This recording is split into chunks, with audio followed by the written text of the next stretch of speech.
chegamos então ao momento da nossa quarta aula, em que nós iremos abordar a relação de Derrida com o existencialismo francês. E hoje nós vamos falar um pouquinho dos nomes mais célebres da filosofia francesa no século XX, que foram Jean-Paul Sartre e Simone de Beauvoir.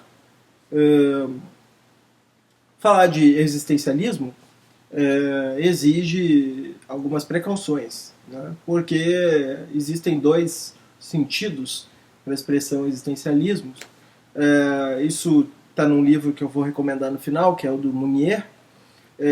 O existencialismo pode tanto remeter à escola de Sartre e tudo que se fez em torno no início do século XX até metade do século XX, quanto a uma longa tradição que vem desde Sócrates, dos estoicos, São Bernardo, passando por Pascal, Mendes-Biron, até chegar então a duas vertentes que se abrem, segundo Mounier, que são as vertentes do existencialismo ateu, que deriva de Nietzsche, passando por Heidegger e então chegando a Sartre, e o existencialismo cristão, né, que por sua vez passaria por nomes como, por exemplo, Gabriel Marcel. Qual é o núcleo comum de todas essas filosofias intituladas existencialismos? O núcleo comum é um protesto pela irredutibilidade da existência à ideia de sistema, né? Segundo os filósofos dessa corrente, e eu acabei de me esquecer de citar talvez o mais importante de todos, que foi o Kierkegaard, a filosofia, ao se preocupar com a questão do ser e com a questão do conhecimento, ela caiu na tentação de pensar a realidade como um sistema. Mas a existência humana seria perpetuamente irredutível a qualquer tentativa de sistematização. Então, a preocupação central dessa tradição existencial sempre foi essa dimensão dramática da existência humana, né? Sempre foi essa dimensão existencial como algo que significava, inclusive, uma transcendência a todo e qualquer sistema, né? Por isso, a preocupação em relação ao ser, ou em relação ao logos, ou em relação ao conhecimento, é deslocada para a preocupação em torno do humano, né? A questão do humano se torna o ponto de partida, né? Esse humano enquanto um sujeito irredutível a toda e qualquer tentativa de integração a um sistema, né? Se torna um núcleo comum.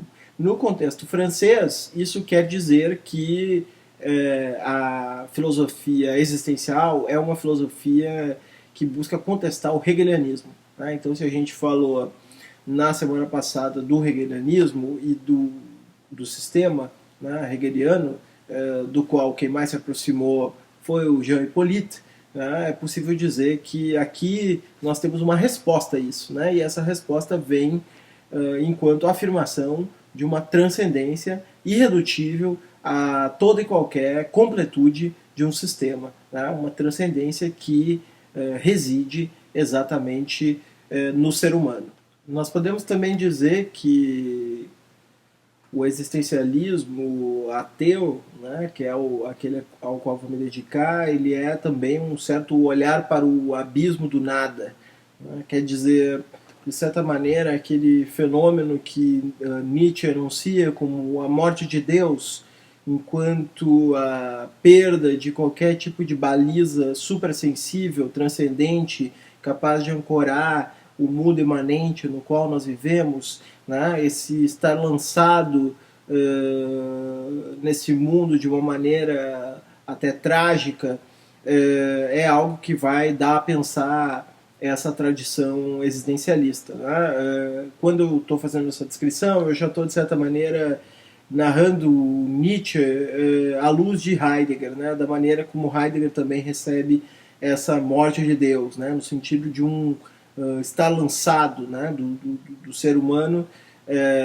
no caso não do ser humano, mas do Dasein, né, do ser aí, que nesse primeiro momento é traduzido para o francês como realidade humana, e isso pesa muito na forma como o existencialismo vai articular as questões, né, e esse Dasein, esse ser aí, ele se vê diante, né, do nada, né, e daí então ele vai se dirigir, né, no caso de Heidegger, para a morte, aceitando a sua própria finitude, né, não enquanto uma condição defeituosa, mas enquanto algo que tem que ser assumido de uma forma autêntica. Né. Esse aspecto se torna central para o existencialismo sartreano, né, e de certa maneira toda a filosofia de Sartre, já está claro desde o título do seu principal livro, que é o Ser e o Nada, né, toda a filosofia de Sartre é uma reflexão em torno de como fica a existência humana na relação com esse nada. Né, e aí o sentimento, que vai ser o sentimento preponderante, né, ou melhor, a tonalidade emocional que vai ser a predominante será exatamente a angústia. Tá? A angústia de estar diante do nada, né, e de se ver lançado sem ter qualquer âncora para se apoiar. Né? Então aqui a gente tem um típico tema existencialista e que a gente pode até fazer dialogar com alguém que foi muito próximo de Sartre durante muito tempo, que é, por exemplo, o Albert Camus, né? E toda a literatura que se voltou para essa questão dessa sensação diante do absurdo, né? Que em Camus, por exemplo, vai aparecer na Peste, né? Vai aparecer no Estrangeiro, e no próprio Sartre vai aparecer no seu, talvez eu pelo menos acho o melhor, a maior obra literária dele, que é a Náusea, né? Vai aparecer essa sensação de desconforto em relação ao mundo. Esse mundo que agora já não tem mais uma âncora certa, já não tem mais uma resposta. Consideremos um objeto fabricado, como, por exemplo, um livro ou um corta-papel. Esse objeto foi fabricado por um artífice que se inspirou no conceito. Tinha, como referenciais, o conceito de corta-papel, assim como determinada técnica de produção, que faz parte do conceito e que, no fundo, é uma receita. Desse modo, o corta-papel é, simultaneamente, um objeto que é produzido de certa maneira e que, por outro lado, tem uma utilidade definida.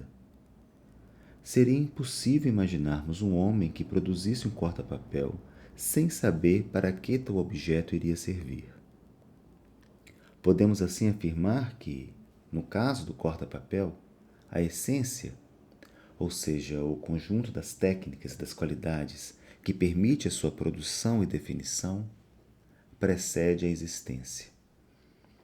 E desse modo, também, a presença de tal corta-papel ou de tal livro na minha frente é determinada.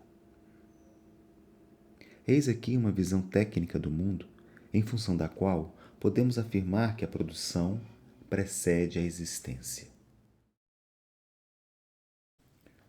O existencialismo ateu, que eu represento, é mais coerente. Afirma que, se Deus não existe, há pelo menos um ser no qual a existência precede a essência.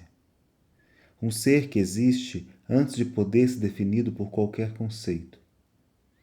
Este ser é o homem, ou, como diz Heidegger, a realidade humana.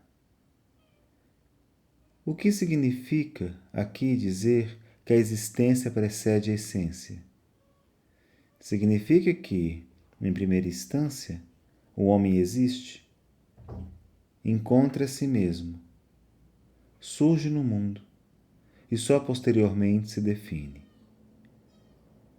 O homem, tal como o existencialista o concebe, só não é passível de uma definição porque, de início, não é nada. Só posteriormente será alguma coisa e será aquilo que ele fizer de si mesmo. Assim, não existe natureza humana, já que não existe um Deus para concebê-la. O homem é tão somente, não apenas como ele se concebe, mas também como ele se quer. Como ele se concebe após a existência, como ele se quer após esse impulso para a existência. O homem nada mais é do que aquilo que ele faz de si mesmo. É esse o primeiro princípio do existencialismo. É também a isso que chamamos de subjetividade. A subjetividade de que nos acusam.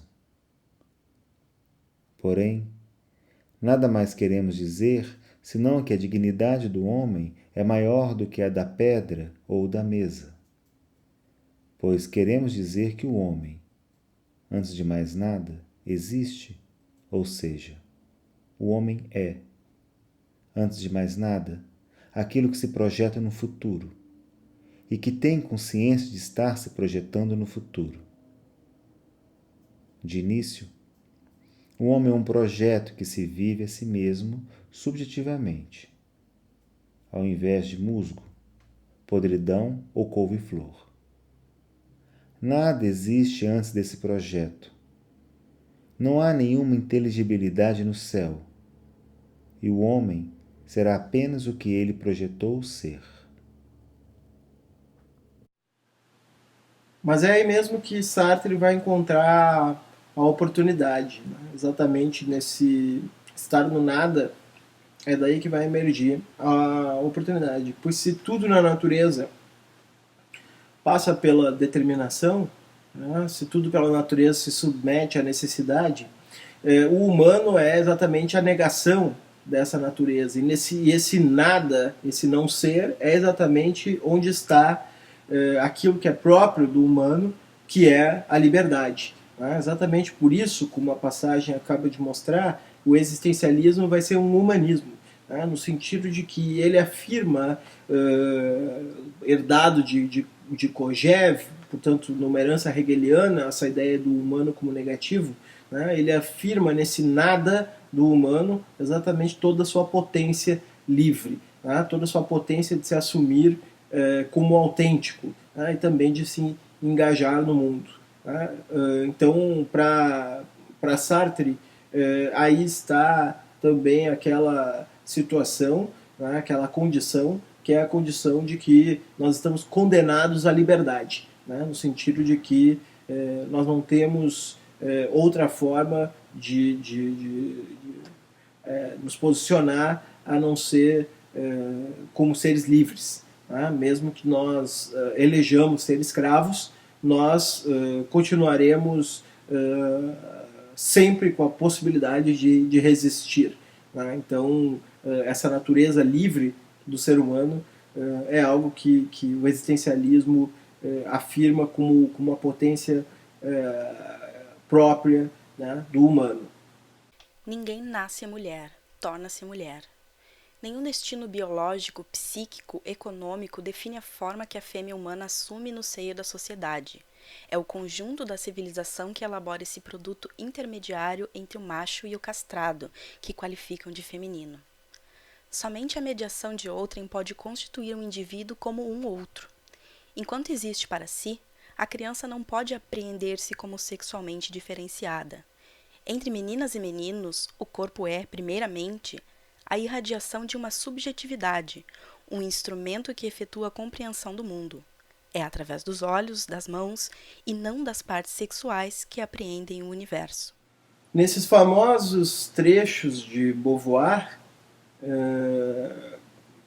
se afirma não só uma das matrizes de uma das vertentes do feminismo, como também algo muito próprio ao existencialismo, que é a ideia de que a existência precede a essência.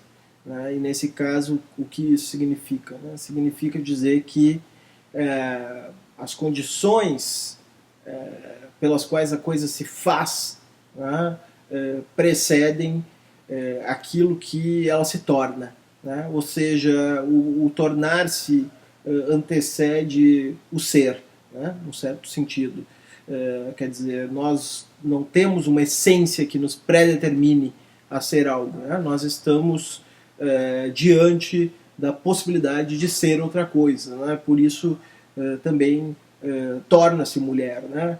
Ninguém nasce mulher, torna-se mulher, já que a existência precede a essência, né? E outra questão, eu acho que Beauvoir lança, é a questão do outro, né, na filosofia, no caso da outra, né, da mulher como a outra na filosofia, né? Então a questão da alteridade aqui aparece muito claramente já no nível do existencialismo.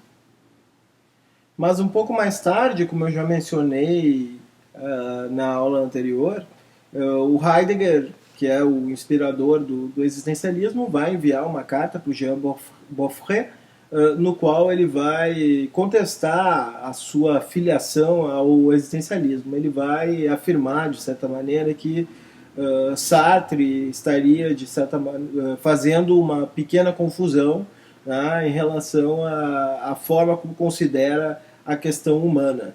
Né? Para Heidegger, o humanismo ainda seria, desde sempre, devedor do conceito de humanitas, né? E isso faria com que ele caísse novamente na ontoteologia, né? Que é aquela maneira como Heidegger descreve a história da metafísica enquanto uma história do esquecimento do ser, né? No qual o ser deixa de ser pensado enquanto ser porque é pensado apenas como um ente, né? No caso, um ente supremo a partir do qual todo o resto se organiza. Por exemplo, Deus, né? Por exemplo, sujeito, enfim, né? A ideia. Né? Heidegger vai descrever a história do ser como a história de um progressivo esquecimento, né? No qual o ser foi entificado. Né? E a partir desse ente supremo se estabeleceu então uma ontoteologia. Né? Então, para Heidegger, o humanismo ainda seria devedor dessa ontoteologia, ainda seria devedor da tradição aristotélica do ser humano como animal racional. Né? E para Heidegger, essa ideia não era suficiente. Todo humanismo se funda ou numa metafísica, ou ele mesmo se postula como fundamento de uma tal metafísica. Toda a determinação da essência do homem que já pressupõe a interpretação do ente, sem a questão da verdade do ser, e o faz sabendo ou não sabendo, é metafísica. Por isso, mostra-se, e no tocante ao modo como é determinada a essência do homem, o elemento mais próximo de toda a metafísica, no fato de ser humanística. De acordo com isto, qualquer humanismo permanece metafísico. Na determinação da humanidade do homem, o humanismo não só deixa de questionar a relação do ser com o ser humano, mas o humanismo tolhe mesmo esta questão, pelo fato de, por causa de sua origem metafísica, não a conhecer nem a compreender. E vice-versa, a necessidade e a natureza particular da questão da verdade do ser, esquecida na metafísica e através dela, só pode vir à luz levantando-se no próprio seio da metafísica a questão: que é metafísica? O que eu queria destacar é que essa carta é um marco, é o primeiro marco, né, de ruptura em relação ao existencialismo e que vai gerar toda uma nova recepção da fenomenologia na França, da qual eu vou falar na próxima aula, né, a partir de grupos de trabalho que incluíram Althusser, que incluíram Transiptal, que incluíram Suzanne Bachelard, que incluíram uma série de filósofos, no sentido de trazer novamente o pensamento de Husserl e Heidegger sob uma outra chave que não a chave sartreana. Né? Como nós vimos também na aula passada, o próprio Hippolyte já, de certa maneira, começou também esse movimento na leitura de Hegel, né? A partir dessa influência de Heidegger. Né? Então aqui a gente tem uma influência que se mescla também com, digamos assim, o ganhar progressivo fôlego do estruturalismo. Né? Aos poucos o estruturalismo ia a galope crescendo, né? A partir dos trabalhos de Lévi-Strauss, e dessas duas tendências, dessa ruptura heideggeriana em relação ao humanismo existencialista e dessa tendência anti-humanista por um outro viés do estruturalismo, vai nascer, digamos assim, uma nova interpretação, né, dessas questões, e que vai ter muita influência no pensamento de Derrida. Portanto, para finalizar, eu gostaria de lembrar assim, que, sem dúvida, Sartre, embora não tenha sido uma influência direta no pensamento de Derrida, Sartre era, digamos assim, o filósofo ídolo de Derrida na sua adolescência, na sua juventude e tal, inspirou Derrida. Derrida mais tarde afirma que era um leitor voraz do Le Temps Moderne,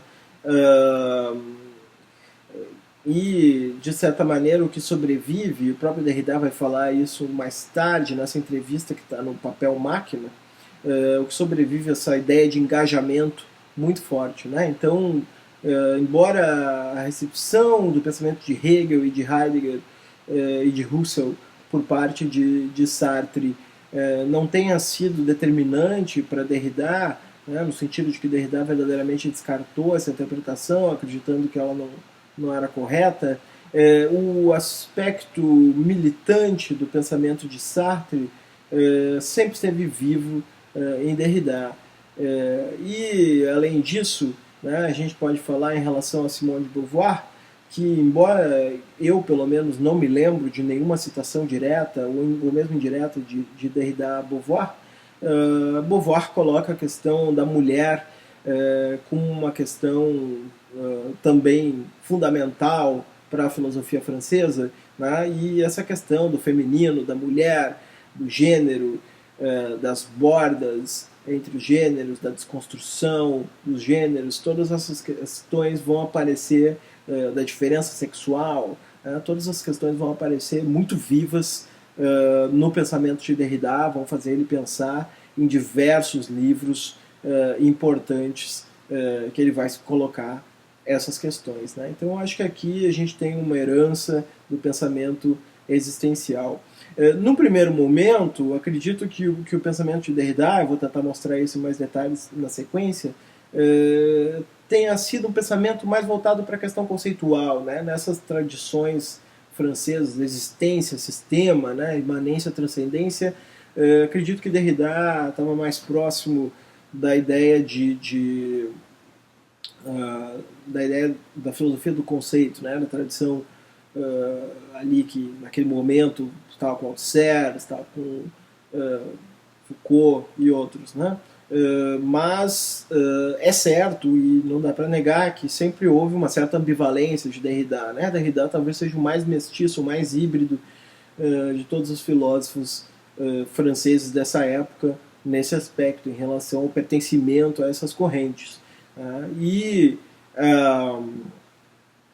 é possível dizer que na última fase do seu pensamento, né, depois de espectro de Marx e força de lei, né, Derrida dá uma virada em direção a Kierkegaard, né? Então, se num primeiro momento Derrida era mais hegeliano que kierkegaardiano, né, entendendo esses como os dois polos dessas tradições que se opõem, embora a gente tenha visto que Sartre fez uma mescla entre eles, né? Mas se a gente entender Hegel como filósofo do sistema e Kierkegaard como filósofo da existência, né, a gente pode dizer que, num primeiro momento, Derrida se via mais próximo de Hegel, mas mais para o final da sua vida, né, ele se aproximou muito dessas dimensões existenciais, né? Embora eu acho que tudo isso mereça um tratamento bastante cuidadoso, né, no sentido de evitar aproximações fáceis e reduções fáceis, mas o fato é que há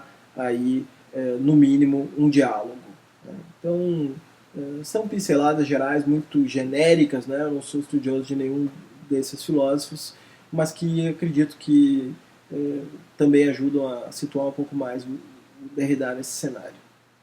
Para terminar, em termos de bibliografia, eu recomendo, por óbvio, O Segundo Sexo, da Simone de Beauvoir, E há o Tijolo, né, o Ser e o Nada, de Sartre, que é um livro difícil pra caramba, né, e para quem não quer encarar, digamos assim, essa leitura dura, né, talvez pelo menos A Náusea, né, que afinal de contas é um romance, possa ser uma leitura que introduza aspectos do pensamento de Heidegger, desculpe, de Sartre. E finalmente, né, como eu já mencionei no início do vídeo, esse livro do Mounier, né, é um livro bem interessante, né, que faz essa genealogia do existencialismo e uma defesa do existencialismo bastante oportuna, eu acho, né, para quem tem interesse em aprofundar. Além disso, eu recomendo também de Derrida, né, Os Fins do Homem. Né, esse é o ensaio em que Derrida traça um diálogo com toda essa tradição existencial, é uma tomada de posição também em relação a esse cenário. E finalmente o Papel Máquina, né, esse livro em que ele faz algumas referências às suas leituras de Sartre e suas questões com Sartre. É isso. Semana que vem voltamos então com a fenomenologia francesa e Derrida. Até mais.